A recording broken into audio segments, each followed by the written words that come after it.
UW360 is proudly supported by BECU, a not-for-profit member-owned credit union.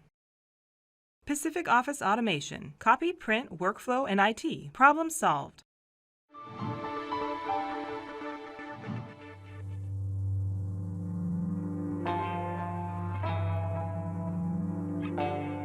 Being connected to the Seattle community was the impetus behind the UW playing an active role in the development of a most unusual structure.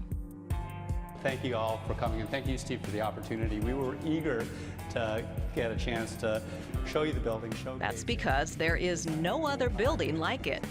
On the edge of Seattle's Capitol Hill, the brand new 6-story, 50,000 square foot Bullitt Center is being touted as the most sustainable, carbon-neutral office space on the planet.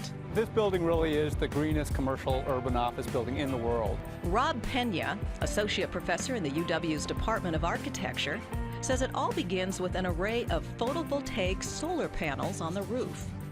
The idea is for the Bullitt Center to generate as much electricity as it uses over the course of the year. Half the year, the building will be producing more electricity than it needs. The energy efficiency doesn't end there. Automated windows open and close depending on what's happening inside and outside of the building to keep a constant, moderate temperature. Just outside of the windows are the deployable blinds. So on a sunny day, if sun is striking that window, shades will automatically deploy. There'll still be plenty of daylight coming in, but they'll keep the heat from coming in the building, and that'll reduce the need for air conditioning in this building. Down in the basement, things get really interesting. The Bullitt Center uses ground source heat pumps that tap into the heat of the earth beneath the building. There are 26 400-foot deep wells that go vertically directly under this building. They circulate fluid down into the ground. As it comes back up, it extracts some of that heat with it, which runs into a heat pump. The heat pump generates warm water that's funneled through pipes buried under the floors. Hence, the entire building is kept warm with radiant heating in the floor. There are other equally important aspects to the center. Rainwater is collected on the roof, stored in a 56,000-gallon cistern where it goes through a sophisticated filtration system. In the future, it'll be used for drinking, for showering, for hand washing.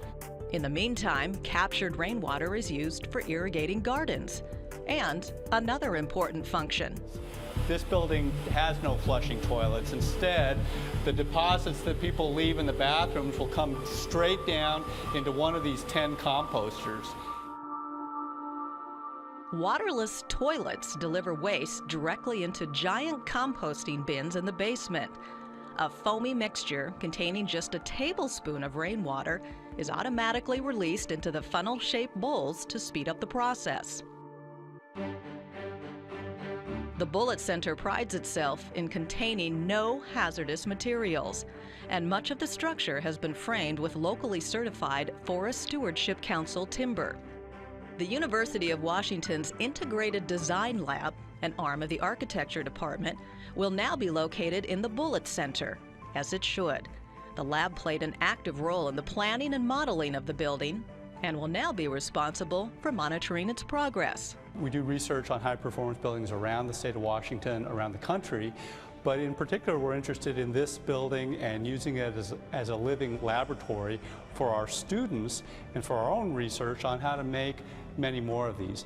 Because if this is still the greenest high-performance building in a decade, the experiment will have been a failure. That is the ultimate goal, to influence others to build structures similar to this one. Rob Pena hopes the lessons learned here will influence future centers on the UW campus. The University of Washington and its leadership is very interested in the technology and the innovation that can happen here, that can be incubated here and can transfer over to the University of Washington's campus. So we'll be taking knowledge about energy and human behavior in buildings that we learn in this building and taking it to the campus.